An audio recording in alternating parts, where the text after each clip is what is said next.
시청자 여러분, 안녕하십니까? 환절기입니다. 환절기에 제가 감기로 목이 좀 새어 있습니다.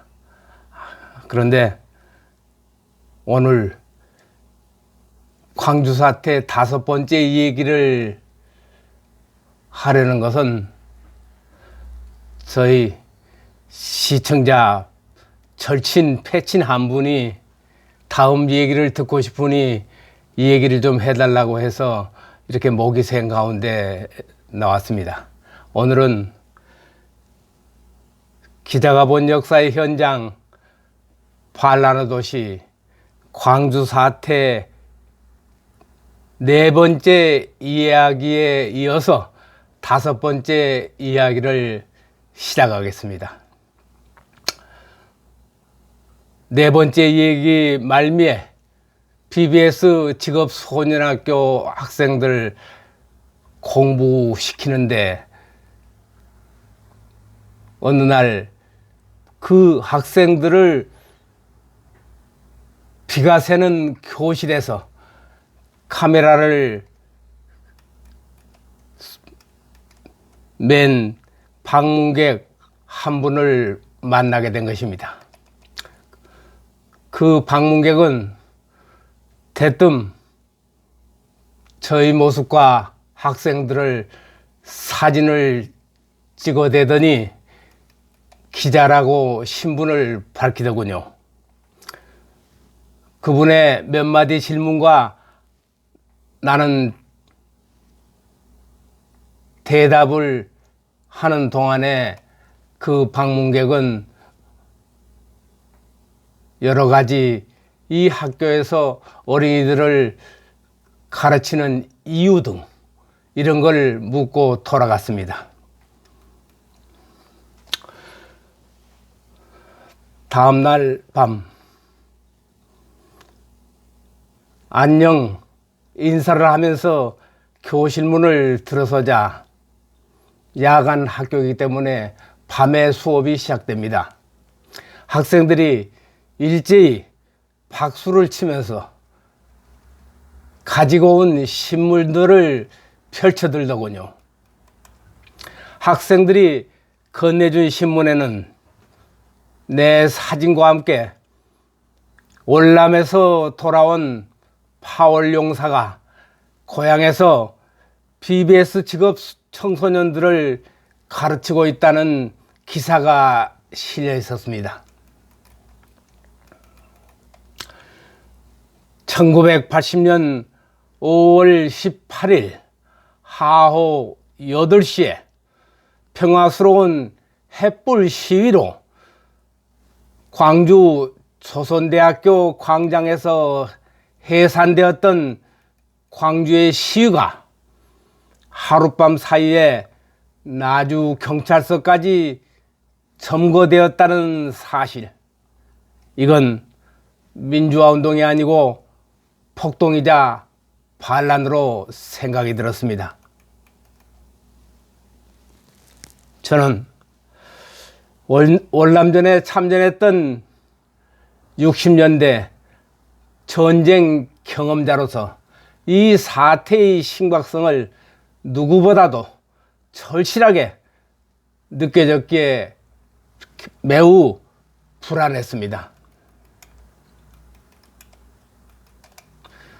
피난 온 동료 기자 이 차장에게 우리 가족들을 부탁하니 나는 날이 밝는 대로 군부대로 들어가겠다고 했습니다. 월남전에 지원하던 1966년 가을 경상북도 영천 금호강변에 있는 병기 탄약창 내무반에서 전우들에게 남긴 마지막 작별 인사가 마치 전쟁터에 가는 마지막 유언처럼 이 차장에게 당부했던 것입니다.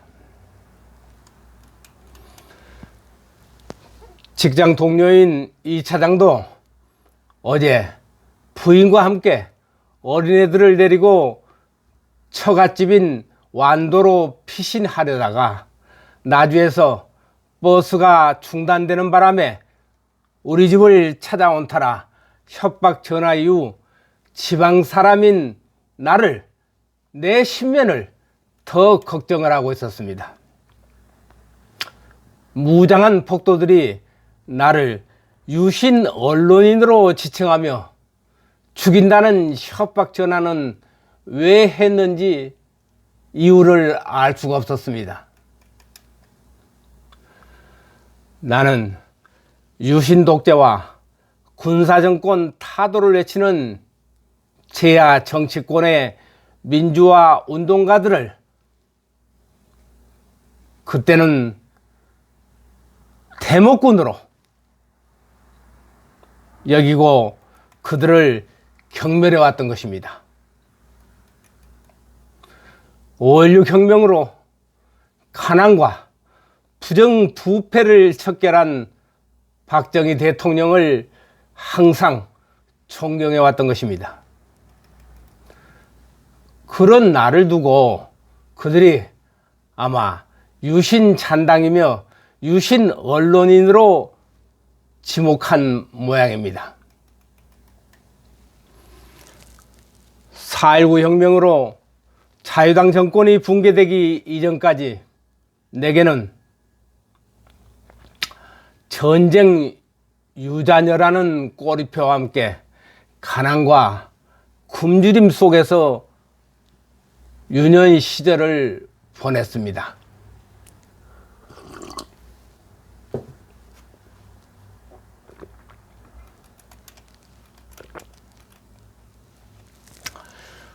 초등학교 때는 단 500원의 월사금이 없어서 지금은 수업료라 하죠.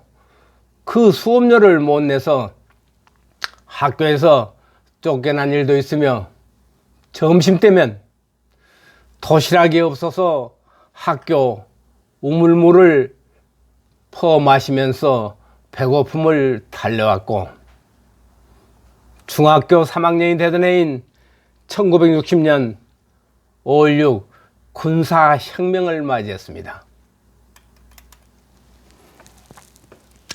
혁명정부는 그동안에 거린 취급을 받아오던 6.25 전쟁 유자녀와 미망인이신 우리 어머니에게 밀기울 죽과 보리밥이라도 먹을 수 있도록 몇 푼 후 연금을 지급해 주더군요. 그리고 원호 대상자로 불러오던 명칭도 혁명정부는 우리를 국가유공자로 불러주었습니다. 나는 이런 연유로 혁명정부가 좋았고 박정희 대통령을 존경해왔던 것입니다. 그분이 군복을 벗고 대통령에 당선되던 2년 후 64년 나는 군에 입대하고 만기 제대 4개월을 앞둔 채 1966년 월남전에 지원을 했습니다. 경상북도 영천에서 군 복무 중에 110원을 받던 봉급을 15배나 되는 15,000원을 준다고 하니 이런 기회가 어디에 있겠느냐며 서둘러 월남전에 지원을 했던 것입니다. 지금 허물어진 38선을 경계에 둔 강원도 화천 옴리 월남전 교육장에서 6주의 강훈련을 받으면서 오직 부모 형제의 원수인 김일성 괴뢰의 표적을 향해 사격 훈련을 했고 유격 훈련을 받았으며 HID 북파 공작원들이 받던 실전 훈련 등 6주의 강훈련을 견뎌냈던 것입니다.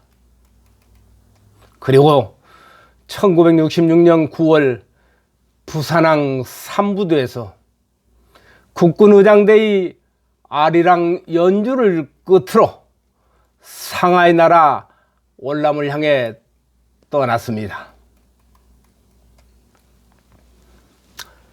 이 차장과 이웃집에서 피난 온 처녀에게 월남 참전 얘기를 하다 보니 어느덧 새벽통이 떠올랐어요. 20일 아침 6시 새벽부터 읍내 도로에는 붉은색 머리띠에 계엄철폐란 글자를 머리띠를 차고 복면을 한 폭도들이 어제 탈취한 총기를 무장하고 버스 차창 밖으로 강목과 총기를 휘두르며 도로를 질주하고 있었던 것입니다. 바로 저희 집 앞 도로는 광주 목포 간 신의주 국도 1호선이라 모든 차량이 내원하고 있던 지역이었습니다. 8시께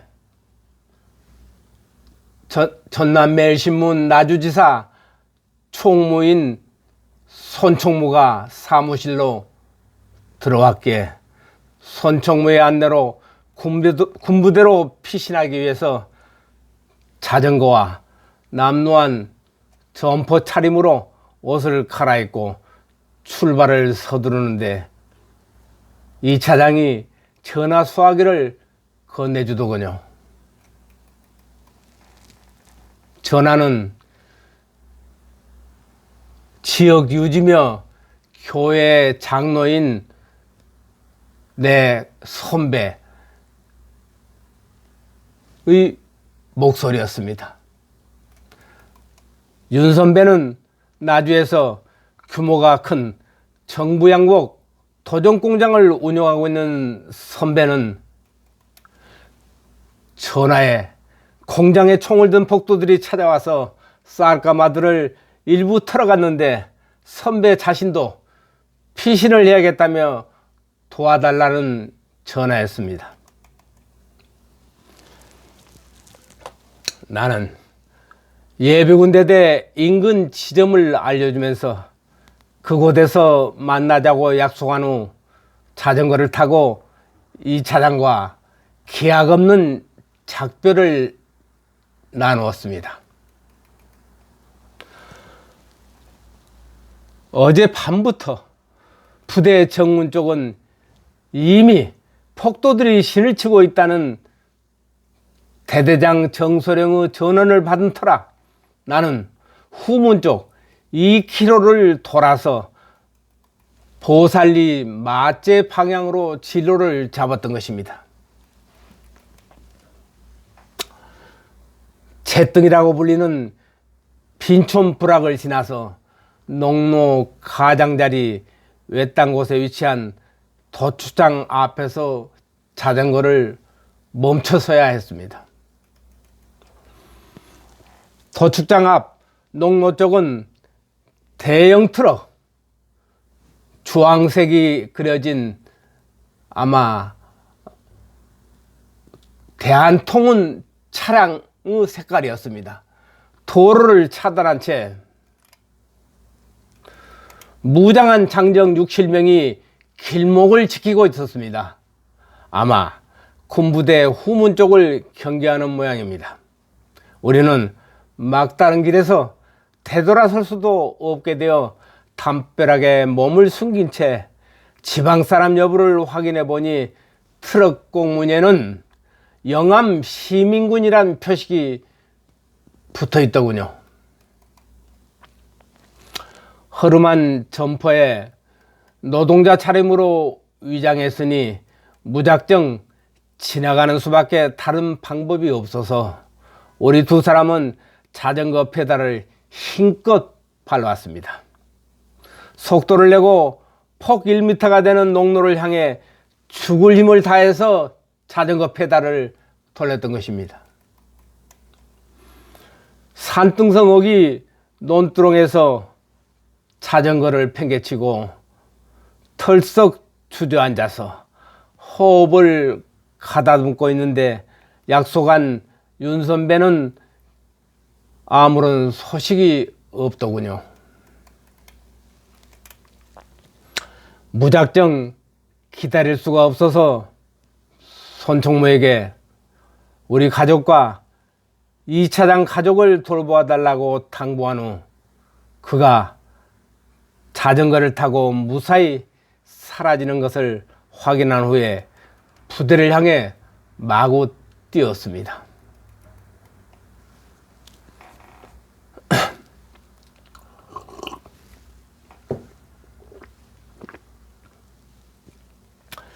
부대 후문 200여 미터 지점에 이르자 초병이 몸을 숨긴 채 M16 소총을 겨눈 채 암호를 대라며 소리치더군요.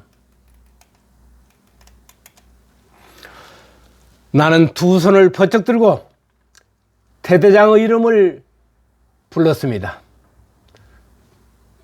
대대장은 이웃 광산군 출신으로 향토사단 공공연대 나주예비군대대 지휘관을 맡고 있는 정소령이었습니다.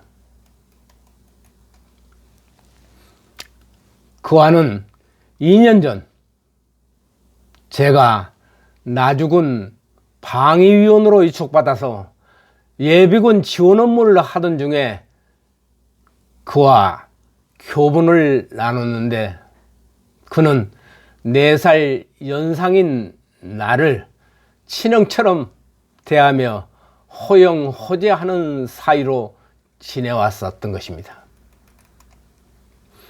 거총 자세로 암호를 묻는 초병에게 정소령 찾아왔소. 대대장을 불러주시오. 두 손을 들고 힘껏 외쳐댔던 것입니다. 초병의 연락을 받았는지 정소령이 나를 알아보고 손짓을 하더군요.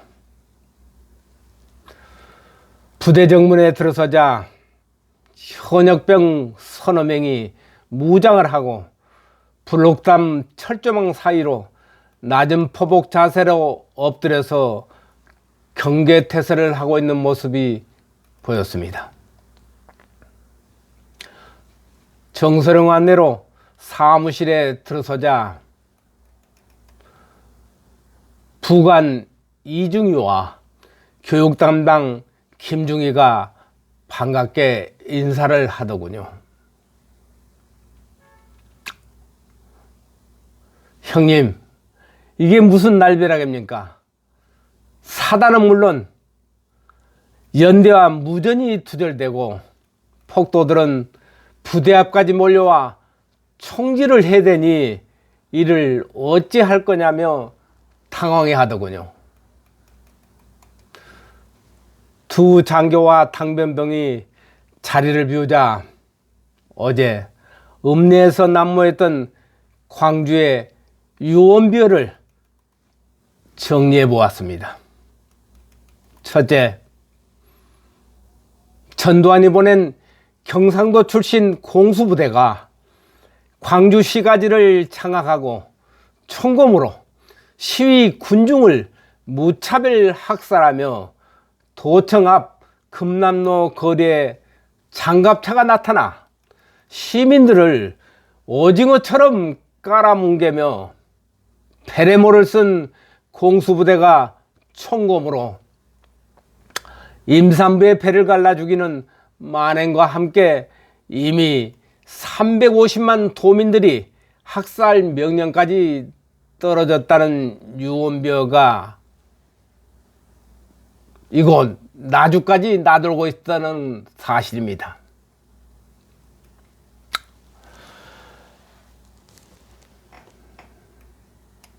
이런 일들을 대대장 정소령은 피신온 방위병과 예비군들에게 전부 들은 유언비어의 내용이었습니다.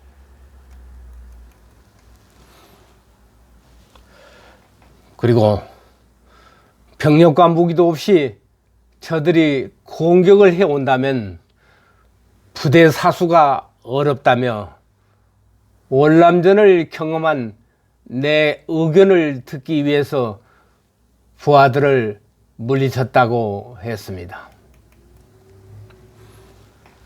나는 그가 전해준 유언부여들이 100% 날조되었다고 판단했습니다.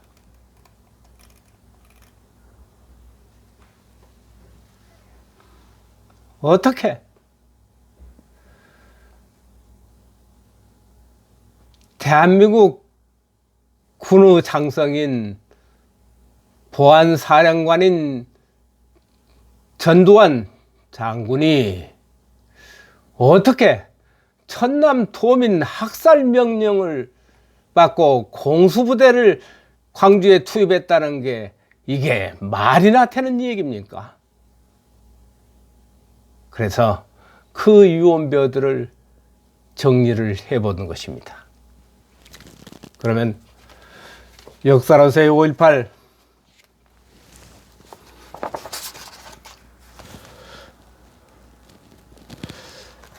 저자 김대령 박사와 함께 모아온 사진 자료첩을 설명해 드리겠습니다.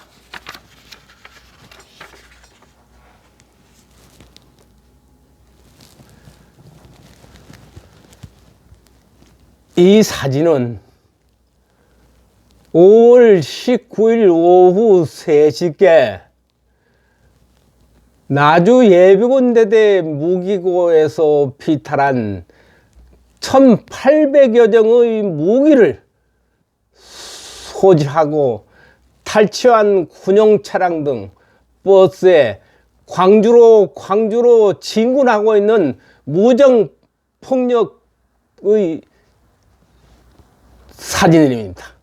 지금 나주에서 광주로 지금 올라가고 있습니다.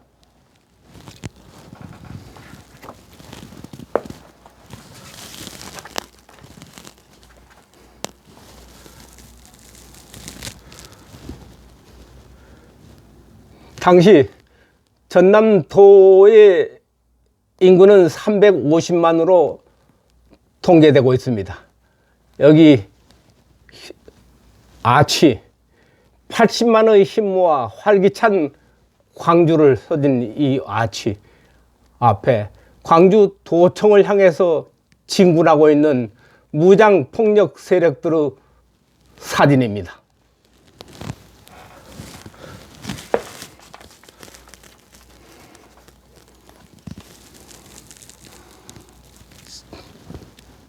제가 서두에 언급했던 겸철패 머리띠와 복면을 한 무장 시위대의 모습들이 그대로 나타나고 있습니다.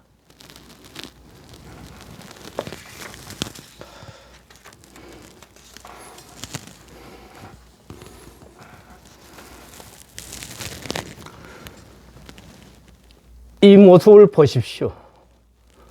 이건 방산업체에서 탈취한 2과 2분의 1톤 군용 트럭입니다.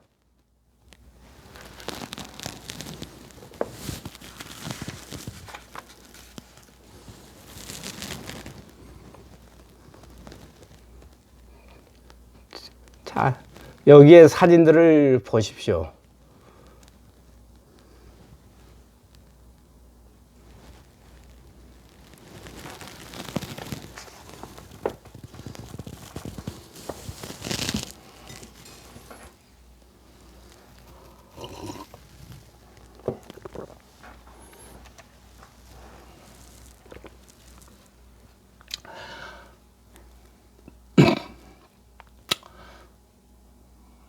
목이 센 상태로 방송을 해서 시청자 여러분 대단히 죄송합니다. 그런데 오늘 제가 방송을 한 크나큰 이유 하나가 또 있습니다. 박근혜 정권 당시 2000 2015년 7월